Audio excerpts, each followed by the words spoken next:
প্রায় বলতে গেলে সবগুলো ক্রোশে তো দেখানো হয়ে গেছে। তো কোনো ফুল-টুল তৈরি করতে গেলে তার মিডল পয়েন্টটা যেভাবে তৈরি করে আজকের টিউটোরিয়ালে সেটাই দেখাবো। এখানে আমরা ম্যাজিক লুপ তৈরি করব না, ম্যাজিক লুপের ভেতরেই সিঙ্গেল ক্রোশে করব। তো ম্যাজিক লুপটা কিভাবে বড় করে করলাম দেখতেই তো পেলে। ওই ম্যাজিক লুপের ভেতরেই আমি সিঙ্গেল ক্রোশে করব। আমি এখানে 6টা সিঙ্গেল ক্রোশে করেছি। কেউ 5টা, 4টা, 3টা এরকম করেও করে। কিন্তু আমার করতে করতে 6টা হয়ে গেছে, মনে ছিল না। তো ওই 6টা নিয়েই এখন কাজ শুরু করব। তো হয়ে গেছে, আমি গুনেছি 6টা হয়েছে। এখন ওই যে ম্যাজিক লুপের যে ছোট যে দড়িটা ওটা ধরে আমি টান দেব। টান দেওয়ার পরে কিছুটা দেখবে গোল টাইপের হয়ে গেছে। ওটা টান দিয়ে ছোট করার পরেই ওটা গোল শেপে এমনিতেই চলে আসবে। এই যে দেখো এরকমভাবে। তো এরকমভাবে ছেড়ে দিলে তো হবে না, এটাকে জয়েন্ট করতে হবে। তো একদম ফার্স্টের সিঙ্গেল ক্রোশের মাথায় যে চেনটা ছিল সেই চেনের ভেতরে হুক ঢুকিয়ে একটা স্লিপ স্টিচ দিয়ে নেব। তোমরা তো দেখতেই পেলে স্লিপ স্টিচটা আমি কেমনভাবে দিয়েছি। তারপরে একটা চেন তৈরি করেছি।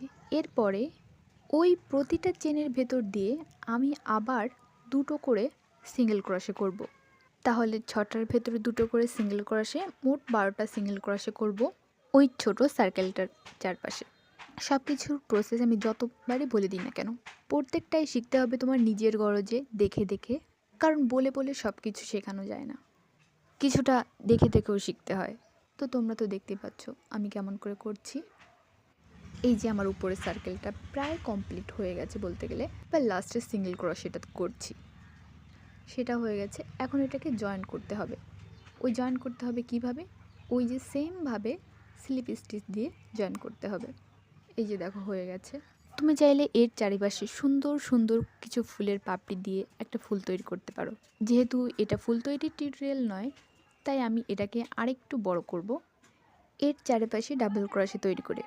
আর ডাবল ক্রোশে কীভাবে তৈরি করতে হয় সেটা তো অবশ্যই তোমরা আগের ভিডিওতে দেখে রেখেছো, তাই আমার মনে হয় সেটা আর এক্সট্রা করে দেখানোর কিছু নেই। তবুও আমি যেহেতু স্লো স্লো করছি, তাহলে তোমরা একটু ভালো করে মনোযোগ দিয়ে দেখলে সেটা ভালো করে শিখতে পারবে। যে যাই বলুক না কেন, ক্রোশেট কিন্তু ভীষণই কিউট। বিশেষ করে কাউকে ক্রোশেট করতে দেখাটা আমার কাছে ভীষণ ভালো লাগে। কি সুন্দর দু হাতের আঙুলগুলো নাড়াচাড়া করে একটা সুতো নিয়ে, আমার কিন্তু হেভি লাগে। তোমাদের কেমন লাগে? অনেক বকবক হলো। দেখো এই বকবক করতে করতে আমার শেষের পথে প্রায় প্রায় না, শেষ হয়েই গেছে। পুরো গোলটা এই যে আমি এইভাবে তৈরি করেছি। তোমরা ট্রাই করতে পারো। আজকের ভিডিওটা এই পর্যন্ত। ধন্যবাদ সবাইকে।